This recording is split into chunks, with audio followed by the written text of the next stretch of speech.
Every Sunday morning, worship begins with a series of announcements. Announcements to place our Mother's Day flower orders or to sign up for an upcoming Bible study. There are announcements about missional opportunities to restock the shelves of the food pantry or to help construct a wheelchair ramp in the neighborhood, or to fundraise or to help offset the cost of Appleseed Preschool. We announce church meetings where we strategize how to carry on the church's mission to know Christ and to make Christ known. Here we have a three-pronged approach to announcements. They go something like this. I share them from the pulpit. They're crammed in your bulletin, and then midweek, the church office will send out an email with the same announcements that I share on Sunday morning and are found in your bulletin. You see how that kind of goes. This morning, my responsibility is not to tug on your heartstrings with a sentimental story, or to deliver a punchline to a great joke, or to dazzle you with my limited brilliance. It is way too early for such a thing. My sole responsibility, my only job this Easter morning is to share with you the announcement of all announcements, that Christ is risen. This announcement has already been found in our call to worship. It is only reinforced with the triumphant hymns, Christ the Lord is risen today, and up from the grave he arose, and he lives. The announcement echoes what Mary Magdalene proclaimed on that first Easter. At the core of the Nicene and Apostles' Creed is the announcement that on the third day, Jesus rose again. And then in short order, we will gather around the Lord's table and declare together in song the mystery of faith. Christ has died. Christ is risen. Christ will come again. This afternoon, when I arrive in Niagara Falls, my mom will no doubt greet me with the words, Christ is risen, to which I have been trained to automatically respond, Christ is risen indeed. This is how the early church greeted one another. Christ is risen, and they would say, Christ is risen indeed. Now, I know it's early. I get it. It was early for me. But let's make the announcement together. Christ is risen. Christ is risen indeed. That is not bad. One more time for good measure. Christ is risen. Christ is risen indeed. The fourth gospel tells us, early on the first day of the week, while it was still dark, Mary Magdalene went to the tomb. The darkness is literal, but as Thomas Long observes, it is also a theologically symbolic, representing the world without the light of Christ. And in the wee hours of the morning, Mary cannot see much, but she can faintly make out that the stone had been rolled away from the entrance. And as far as I can tell, this is not good news. You see, Christianity is not based on an empty tomb, but on a living and risen Lord. The empty tomb simply confirms the darkness and the cruelty of our world. Just days before, Jesus was brutally murdered on the cross. And you would think, at the very least, the world could let Jesus' body decompose in peace. Instead of slipping into our dress shoes, we probably should have laced up our sneakers this morning. The early hours of Easter are filled with running. And we are told Mary came running to Simon Peter and the other disciple, the one Jesus loved. And what impresses me is that Mary knows of persons that she can turn to when her world is not as it should be. The disciples do not dismiss her. They don't try to one-up her troubles with their own. Mary announces the terrible and sickening news. They have taken the Lord out of the tomb, and we don't know where they have put him. And at once, Peter and the other disciple started for the tomb. Years ago, Tracy Lawrence sang, "You'll find out who your friends are." Somebody's going to drop everything, run out, crank up their car, hit the gas, get there fast, never stop to think, what's in it for me, or it's way too far. They just show up with their big old heart. You'll find out who your friends are. In the most famous foot race in history, we learn that Peter and the other disciple were running. But the other disciple outran Peter and reached the tomb first. All the running indicates that there is an emergency. Something has happened that demands urgent action. Now, whether we are track stars or need to pace ourselves on the way to the tomb, Easter's good news is available to us all. Some, it seems, almost intuitively believe in the resurrection, and others are late bloomers, believe in the resurrection a little bit later on, like Mary and Thomas and me.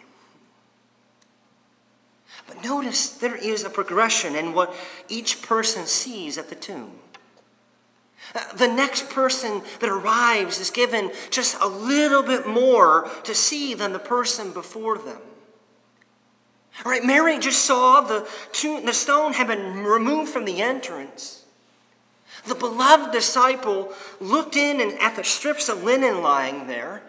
And then Simon Peter saw the strips of linen there, as well as the burial cloth that had been around Jesus' head. John writes, then the disciples went back to their homes. Did they really believe Jesus rose from the dead, or was it just a public act? Did they return home to announce Christ is risen to the others, or did they simply come undone thinking Jesus' body was stolen? John doesn't linger over such details, but swings the spotlight on to Mary, who stood outside the tomb crying. And as she wept, she bent over to look into the tomb and saw two angels seated where Jesus' body had been. One at the head, the other at the foot. And they asked her, "Woman, why are you crying?" And Mary delivers her well-rehearsed line to perfection. "They have taken away my Lord, and I do not know where they have put him." John continues to unfold the Easter story, writing, "At this Mary turned around and saw Jesus standing there. But she did not recognize or realize that it was Jesus." A voice from the 15th century claims that the risen Lord came to seek Mary out in person, asking for the reason for her sadness, so that he might soothe it with a true and certain consolation. Perhaps it is true that the risen Lord calls us in the darkness. Maybe it's true that the risen Lord speaks into our sadness. Could it be that the risen Lord meets Mary and us where we are, as we are? It's difficult to give a definitive answer. But it makes us wonder, does it not, how often the risen Lord has come to us, only for us to turn him away thinking he was the gardener. Everything is dead and deceased. In Mary's worldview, when she does not have Jesus, she has nothing. But when she has him, she has everything. And no wonder she protests, "Sir, if you have carried him away, tell me where you have put him, and I will get him." And as a sheep knows the shepherd's voice, she recognizes the voice of the risen Lord when he calls her by name, Mary. And like a sprinter out of the blocks, Mary thrusts herself to embrace the risen Lord. In the fourth Gospel's account of Easter morning, did you realize that the male disciples never utter a single word? Did you know that the two angels in Greek only manage to speak 3 words? Did you know that in the Greek, Mary speaks more words than the risen Lord, with a score of 43-38? Keep in mind, some of the risen Lord's word usage specifically instructs Mary to use her own words to tell the brothers of her Easter experience. But I wonder if the fourth Gospel has set us up. Here we are, we have listened in to Mary warming up with announcements about an empty tomb and not knowing the whereabouts of Jesus' body, all in preparation for her to make the big announcement, the announcement of announcements that Christ is risen. Now, I need to wrap up. I'm getting hungry. I love Casting Crown's hit song, "Nobody." The chorus reeled me in the first time I ever heard it and continues to catch me every time thereafter. It says, "I'm just a nobody trying to tell everybody all about somebody who saved my soul." Again, I love the song. I love the chorus. However, this is not how the first Easter plays out. Mary's announcement does not immediately circle the globe, but a small group of locals that she loves. Not everybody you share good news with will be genuinely happy for you and your good news. And just as Mary knew who she could trust in a moment of crisis with the empty tomb, she knows whom she can run to with the announcement of her encounter with the risen Lord. On this Easter morning, how different would our communities and our world be if we, like Mary, announced to a small, intimate group of trusted locals of the hope and the promise of Easter made possible in the risen Lord who has found us? This Easter, the risen Lord calls our name amid our sadness. The very one sent into the dark world sends us to announce the good news of God's love and light. Easter offers to us life filled with new meaning and godly purpose. So let us go from here and make our announcement of good news.